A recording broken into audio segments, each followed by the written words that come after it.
সেই করার জায়গাটা আমাদের মনে হয় যে আরো প্রয়োজন রয়েছে। এই উদ্যোক্তার একটা প্রমাণ এটা হতে পারে দৃষ্টান্ত যে আমরা জনগণকে সম্পৃক্ত করছি। তোমার চাওয়াটা, আচ্ছা তোমার এই চাওয়াটাকে আমরা এইভাবে বাস্তবায়ন করতে চাই। জনগণ যা চাইবে আর আমরা যা করতে চাই তার মধ্যে একটা সমন্বয় করা কিন্তু ম্যানেজমেন্ট, যেটা আমি এসে এখানে প্রথম এই অনুষ্ঠান শুরু হওয়ার আগে সিটি কর্পোরেশন দু চারজনকে অবগত করতে চেয়েছিলাম। জনগণ দেখতে চায় আমরা জবাবদিহি থাকি, জনগণ দেখতে চায় আমরা জনবান্ধব থাকি, জনগণ এটা দেখতে চায় যে তার সমস্যা মানে কর্পোরেশনের সমস্যা। এভাবে যখন সে উপলব্ধি করবে তখনই দেখবেন যে জনগণ তার সব শক্তি নিয়ে পাশে দাঁড়িয়েছে। সোসাইটির কয়েকজন নেতা এখানে আছেন, নেতা বলবো না, নেতৃত্ব আছে। সোসাইটির নেতারা যতগুলি অনুষ্ঠান হয় তারা নেতৃত্ব দুই চারজন এসে উপস্থিত হন, কিন্তু তারাও কিন্তু ধানমন্ডির বৃহত্তর জনগণকে সম্পৃক্ত করে নিয়ে আসলে আরো ভালো হয়। কর্পোরেশনের দায়িত্ব একরকম, মন্ত্রণালয়ের দায়িত্ব একরকম, সোসাইটির দায়িত্ব একরকম, জনগণের দায়িত্ব একরকম। সবাই যদি আমরা দায়িত্বটা না বুঝি তাহলে কিন্তু সমন্বিত উন্নয়নটা হয় না, ডেভেলপমেন্টটা হয় না। আমি আশা করেছিলাম ধানমন্ডি সোসাইটি আছে এখানে যারা আছেন তারা যেহেতু অবগত হয়েছেন, তারা সোসাইটির আরো অনেক লোকজনকে নিয়ে এসে সমন্বিতভাবে তাদের কথাগুলি বলবেন, তাহলে আরো সুন্দর হতো। কিন্তু আমি স্ট্রেট ফরওয়ার্ড কথা বলি, আমি সোসাইটিকে অনেক প্রোগ্রামে দেখেছি তারা 2-4-5 জন দায়িত্বশীল এসে এই মাত্র হাজির হন, তাহলে আরো বেশি সংখ্যক মানুষের কথা আমরা জানতে পারতাম। আছে সালাম ভাই এই ডেপুটি মেয়র ছিলেন একসময় সিটি কর্পোরেশনের, অর্থাৎ সিটি কর্পোরেশন কিভাবে ফাংশন করে সেক্ষেত্রে তিনি পূর্ব থেকে জ্ঞাত একজন ব্যক্তি, এটা একটা ইতিবাচক দিক। একজন ভালো রাজনীতিবিদ এবং তার যোগ্যতাকে বিবেচনা করেই তিনি প্রশাসক হিসেবে দায়িত্ব পালন করছেন, তিনি তার সর্বাত্মক চেষ্টা করছেন। দরকার হচ্ছে আমাদের সবাই সহযোগিতা, এবং সেটা নাগরিক হিসেবে করতে আমরা যদি চাই, আমার বিশ্বাস যে আমরা একটা ভালো ব্যবস্থাপনা সিটি কর্পোরেশনে নিশ্চিত করতে পারবো।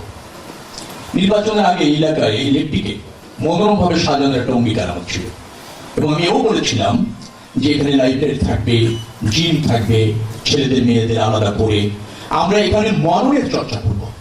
অর্থাৎ ক্লান্ত পরিশ্রান্ত বিধ্বস্ত কখন মানুষটি যখন লেকের পাড়ে আসবে সে তার মননের একটা উৎকর্ষ সাধন হবে, পরিচ্ছন্ন হয়ে যাবে, ডিটক্সিফিকেশন হবে যেটাকে বলা হয়। সারাদিন আপনি যে অ্যাংজাইটির মধ্যে ছিলেন, যখন আপনার মনে হবে আমি কখন বাসায় গিয়ে ব্যাগটা রেখে 10-15 মিনিট একটু ফ্রেশ হয়ে কখন আমি লেগে যাব, যখন আপনি লেগে যাবেন আপনি পরিচ্ছন্ন, আপনি ডিটক্সিফিকেশন হয়ে গেল আপনার। এইরকম একটা লেক করার অঙ্গীকার আমাদের এই এলাকার মেম্বার অফ পার্লামেন্ট হিসেবে আমার ছিল। সিটি কর্পোরেশনের সহযোগিতায়, স্পেশালি সালাম ভাই প্রশাসকের সহযোগিতায় আমরা সেই প্রকল্পটি বাস্তবায়ন করতে চলেছি। ডিজাইন যেভাবে করেছেন, এখানে 2-1 জন আছেন, আমার সামনে একজন বসা আছে খুব স্মার্ট, আমার মনে হয় এক্সিকিউটিভ ইঞ্জিনিয়ার উনি হবেন, আপনি এক্সিকিউটিভ ইঞ্জিনিয়ার। ওকে, তার প্রেজেন্টেশনটা আমি দেখেছিলাম, সেদিন প্রাইম মিনিস্টার ওখানে ছিলেন, প্রধান বর্জ্য ব্যবস্থাপনা কর্মকর্তাও ছিলেন, প্রাইম মিনিস্টার, আমি, প্রশাসক সবাই মিলে আমরা আলোচনা করে মোটামুটি ভাবে এটা চূড়ান্ত করেছি। একটা জায়গায় আমাদের একটু উদ্বিগ্নতা আছে, লেকের পানিটাকে কিভাবে টলমলে রাখবো আমরা, সেটা আমাদের জন্য সর্বশেষ একটা চ্যালেঞ্জ, সেটাও নিয়ে আমরা কাজ করছি যে টলমলে লেকের পানি দিতে চাই আমরা। তবে এটাও নিশ্চিত ঢাকা শহরে যতগুলি লেক আছে, যতগুলি জলাশয় আছে, তার মধ্যে ধানমন্ডি লেকের পানি অন্য জায়গায় চলে যাবে, এটা সত্য। কিন্তু আমরা সেটাকে আরো সুন্দর করতে চাই, মনোরম পরিবেশ করতে চাই। একটাই বলছেন সালাম ভাই, একটা লেক যত্রতত্র বাণিজ্যিক ব্যবহার হবে না, হতে দেওয়া হবে না। স্বেচ্ছাচারিতা, নিজের মতো করে ব্যবহার, এটা চলবে না। সামগ্রিক স্বার্থে, শৃঙ্খলার স্বার্থে আমি আবার বলছি, এই লেকটাকে আমরা যে আদলে ডিজাইন করেছি, আমার যদি বুঝতে ভুল না হয়, আমরা ঝলমলে লেক করছি না, আমরা মনোরম, প্রশান্তিময়, ন্যাচারাল বিউটিফিকেশনের মধ্যে রাখতে চাচ্ছি। এটা ধানমন্ডির অভিজাত এলাকা, এই এলাকার বাসিন্দাদের মননের চর্চাটাও বেশ ভালো। আর এই এলাকার সিটি কর্পোরেশনের প্রশাসক যিনি আছেন তিনিও মননের চর্চায় অনেক ভালো। আমি মেম্বার অফ পার্লামেন্ট, রাজনীতিবিদ, মননের চর্চা বলছি না, তবে ধারণ করতে জানি, কতটুকু আছে জানি না, কিন্তু আমি ধারণ করি যে একজন মানুষ তার এলাকায় একটা প্রকৃতির সাথে কিছু সময় কাটাবে, সেই প্রকৃতির সাথে কাটানোর সময়টা আমি লেকের মধ্যে দিয়ে আপনাদেরকে এনশিওর করতে চাই। জলাবদ্ধতা, সেখানে সিটি কর্পোরেশনের সহযোগিতায় আমরা একটা বড় প্রকল্প ইতিমধ্যে গ্রহণ করেছি। আমার বিশ্বাস এই এলাকার জলাবদ্ধতা 350 কোটি টাকার প্রকল্প, আমি যদি ভুল না করে থাকি, সেটাও বাস্তবায়ন হতে চলেছে। অর্থাৎ সিটি কর্পোরেশন যথাযথভাবে ফাংশন করতে চাইছে। এই এলাকার মেম্বার অফ পার্লামেন্ট হিসেবে আমার যে দায়িত্ব আপনাদের প্রতি আছে, যে অঙ্গীকার আছে, আমি তা পালনে ব্রত আছি। আমার একটা দুর্ভাগ্য হয়েছে, আমি সারা বাংলাদেশের যোগাযোগ ব্যবস্থা আমূল পরিবর্তন করতে পারছি এবং চাইছি এবং করব। সেটা হচ্ছে রোড, রেল এবং নৌ। কিন্তু আমার যে নির্বাচনী এলাকা তা তুলে দিতে হচ্ছে সালাম বেড়াতে, কারণ এটা সিটি কর্পোরেশনের অন্তর্ভুক্ত। আমি ওনাকে উৎসাহিত করতে পারবো, সহযোগিতা করতে পারবো, কিন্তু মূল দায়িত্বটা সিটি কর্পোরেশনকে পালন করতে হবে। এবং সেই জায়গায় আমি ইতিমধ্যে যে সমস্ত কর্মকর্তাদের সাথে পরিচিত হয়েছি, আমি জেনেছি তাদের ইচ্ছা আগ্রহে কোনো ঘাটতি নাই। আমাদের সহযোগিতা যদি পায়, অর্থাৎ এই নাগরিক যারা আপনারা সামনে আছেন, তারাও কিন্তু আপনাদের এই রাষ্ট্রটা আপনার, এই রাষ্ট্রে আপনার অধিকার আছে, এই রাষ্ট্রে আপনার মতামত আছে, এই রাষ্ট্রকে সঠিকভাবে ফাংশন করানোর দায়িত্ব আপনার আছে। আপনারা সেখান থেকে সমস্যা এগিয়ে আসুন। আমি দায়িত্ব নিয়ে বলছি, এই সরকার জবাবদিহিমূলক সরকার এবং আপনাদের ভোটে নির্বাচিত সরকার। আপনারা যা চান, যা ধারণ করেন, যা দেখতে চান, তা প্রতিষ্ঠিত করার জন্য আমাদের দায়বদ্ধতা রয়েছে, অঙ্গীকার রয়েছে। জননেতা তারেক রহমান প্রধানমন্ত্রীর সরকার কিন্তু নিশ্চয়ই আপনারা দেখেছেন জনবান্ধব সরকার থাকতে চায় যে কোনো মূল্যে। অর্থাৎ আমরা এই আপনারা যারা নাগরিক, তারা মতামত দিবেন, সিটি কর্পোরেশন সামনে নেবে। আপনাদের অনেক মতামত আমি জানি, কারণ আপনাদের সাথে সারাদিন আমাকে কম বেশি কাটাতে হয়। নিশ্চয়ই আমি আপনাদের প্রতিনিধি হিসাবে সিটি কর্পোরেশনের সাথে অঙ্গাঙ্গি ভাবে থেকে তা বাস্তবায়ন করতে চাই। আমি আবারও বলি, হকার নিয়ন্ত্রণ করতে হবে।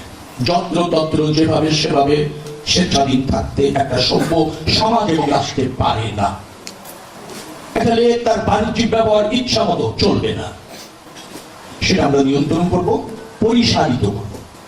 এবং যাই থাকবে না কেন, তা কোনো অবস্থাতে কারোর জন্য প্রতিবন্ধকতা অথবা ধরেন যাপিত জীবনের ক্ষেত্রে অন্তরায়, দুর্বিষহ, এটা মানা হবে না।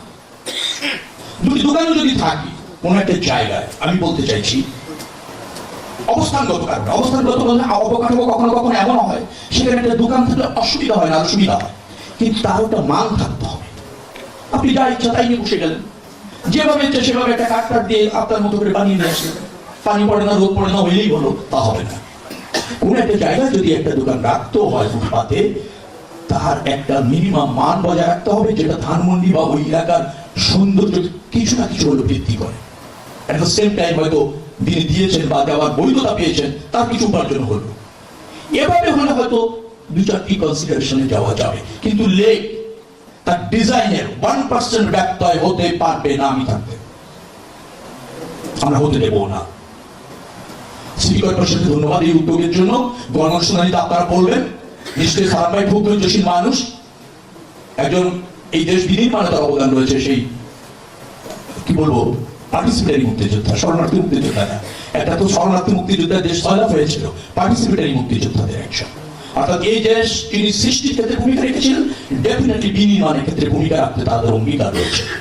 পরিচ্ছন্ন রাজনীতিবিদ। আমার প্রশাসনের কাছে দরকার অনুরোধ এবং দাবি, সেটা হচ্ছে আমার নির্বাচনী এলাকা ঢাকা দক্ষিণ সিটি কর্পোরেশনের মধ্যে এখানকার মানুষ তার অধিকার প্রতিষ্ঠার জন্য আমাকে নির্বাচিত করেছে। আমি আপনাদের সহযোগিতা চাইব, দাবি আমার আছে। কোনো সময় কিন্তু আমি জোর করে হলেও, সোচ্চার হলেও, প্রতিবাদ করে হলেও আমাদের অধিকার বুঝে নেব। ইঞ্জিনিয়ার আছেন, প্রধান পর্যায় কর্মকর্তা আছেন, এক্ষেত্রে আমরাও কিন্তু আপনাদের কোনো ছাড় দেবো না। গণশুনানিতে যা শুনবেন শুনেন, আমি এদের সাথে 35 বছর রাজনীতি করে সব শুনেছি। তাদের অধিকার প্রতিষ্ঠার জন্য আমি অঙ্গীকারবদ্ধ এবং আপনাদেরকে বাধ্য করতে কোনো সময় উদ্যোগী হব। আমার বিশ্বাস আপনি ঢাকা মহানগর দক্ষিণ সিটি কর্পোরেশনকে সেভাবে